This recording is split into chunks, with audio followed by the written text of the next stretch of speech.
Hello मेरे प्यारे बच्चों, welcome to step up academy. I am Ruchi Upadhyay, your chemistry mentor. आज का टॉपिक है, हमने देखो पहले की वीडियो में पढ़ चुके हैं discovery of electron, proton and neutron. उनकी डिस्कवरी हो चुकी है। खुशी की बात यह है कि एटम जो है हमारा वो अकेला नहीं है, एटम के भी सब एटॉमिक पार्टिकल्स है और उनकी डिस्कवरी किस किसने की ये भी आप जान चुके हैं कि डिस्कवरी ऑफ इलेक्ट्रॉन किसने की, थॉमसन जी ने की। तो फिर प्रोटॉन किसने की, ई गोल्डस्टीन जी ने की। तो अब फिर आया न्यूट्रॉन, तो वो किसने की, चैडविक जी ने की। तो आज हम ना इनकी प्रॉपर्टीज कुछ पढ़ने वाले हैं जो आपको पता होना चाहिए। आगे कैलकुलेशन करते हैं या इनके सिंबल के बारे में बात है तो वो आपको पता होना चाहिए। तो ये टेबल बहुत इंपॉर्टेंट है, इस टेबल को भी समझना बहुत जरूरी है। ठीक है, तो अब हम स्टार्ट करते हैं ये table. Electron, proton, neutron. Okay, हम जानते हैं कि ये सब एटॉमिक पार्टिकल्स हैं एटम के। जितने भी एटम हैं सभी में इलेक्ट्रॉन, प्रोटॉन, न्यूट्रॉन पाए जाते हैं, एक्सेप्ट हाइड्रोजन जिसमें न्यूट्रॉन नहीं होता है, न्यूट्रॉन जीरो होता है। कहने का मतलब, इनके सिंबल्स की बात करें तो इलेक्ट्रॉन के ऊपर नेगेटिव चार्ज होता है और जिसको हम इस तरीके से शो करते हैं।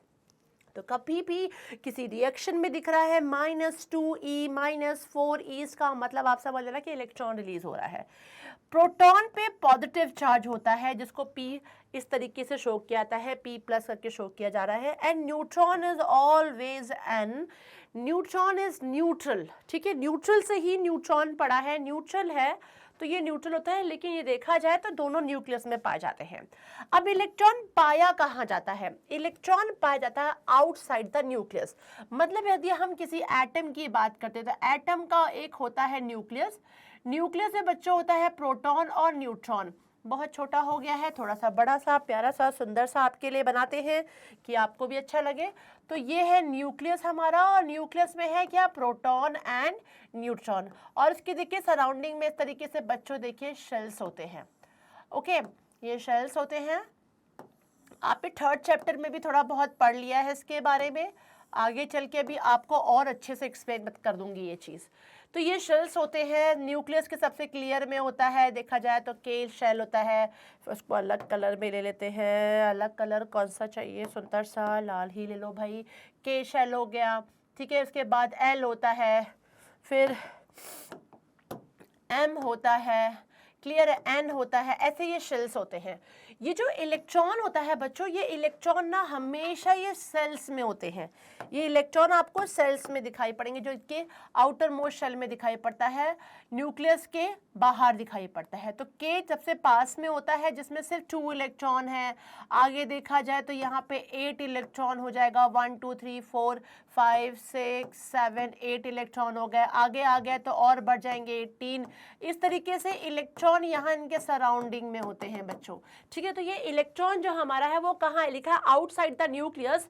तो आउटसाइड द न्यूक्लियस आपको इसी तरीके से दिखेगा कि न्यूक्लियस में प्रोटॉन एंड न्यूट्रॉन है, उसके सबसे पास में एक शेल है जिसको के बोलते हैं, देन एल आएगा, देन एम आएगा, फिर एन आएगा। ठीक है ना, इस तरीके से के शेल में देखिए बच्चों 2 इलेक्ट्रॉन्स होते हैं, तो वहां सिर्फ 2 ही घूमते रहेंगे इलेक्ट्रॉन दिखाई पड़ेंगे आपको। तो एल में 8 है तो वो 8 इलेक्ट्रॉन घूमते रहेंगे। इस तरीके से ये आउटसाइड द न्यूक्लियस पाए जाते हैं, that is what, electron. Okay, proton हमेशा देखिए न्यूक्लियस में मिलेगा बच्चों आपको, same with neutron.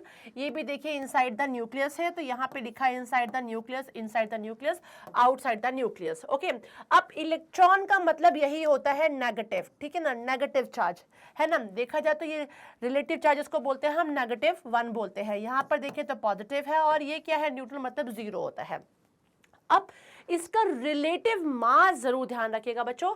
Relative mass जो होता है वो होता है 1/1840, जो कि एटॉमिक मास यूनिट में बताया गया है। तो इलेक्ट्रॉन का रिलेटिव मास कितना है, 1/1840। ठीक है ना, 1840 जो होता है हमारा, जैसे कि हम जानते हैं कि हर एटम जो होता है, हर एटम का देखा जाए तो एक रिलेटिव मास लेके चलते हैं। और जैसे कि कार्बन 12 के हमने आइसोटोप्स के फॉर्म में देखा था, कार्बन 12 स्पेशली, है ना, तो एक रिलेटिव मास के फॉर्म में लिया गया था। और यहाँ पर देखा जाए तो जो इलेक्ट्रॉन है इसी का डिफरेंट होता है, और प्रोटॉन एंड न्यूट्रॉन जो कि न्यूक्लियस में है, both have same relative mass. Okay ना, क्योंकि जब डिस्कवरी भी हुई थी न्यूट्रॉन की तो यही चीज़ देखा था चैडविक जी ने कि जब बेरिलियम से बेरिलियम से पार्टिकल्स रिलीज हो रहे थे, तो उन्होंने देखा था कि ऐसा पार्टिकल जिसपे कोई चार्ज नहीं था बट उसका मास जो था वो प्रोटॉन के मास के बराबर था। तो ये ऐसे ही बच्चों बात आई थी, प्रोटॉन के मास के बराबर ही था। एक्चुअल जो मास है ये आपको भी पता रहना चाहिए, जो एक्चुअल मास होता है इलेक्ट्रॉन का, इट इज 9 × 10⁻³ किलोग्राम रहता है। और इन दोनों का देखिए ऑलमोस्ट सेम है, 1.67 1.67, यहाँ 3 और 5 हो गया, अदरवाइज ये सेम है। तो इनका जो एक्चुअल मास है देखिए बच्चों यहाँ पे दिख रहा है, और सेम विद जो एब्सोल्यूट मास भी है वो भी देखिए सेम ही है। सिर्फ अंतर क्या दिख रहा है आपको यहाँ पे इलेक्ट्रॉन में। तो ये टेबल आपको लर्न करना बहुत अच्छे से ज़रूरी है।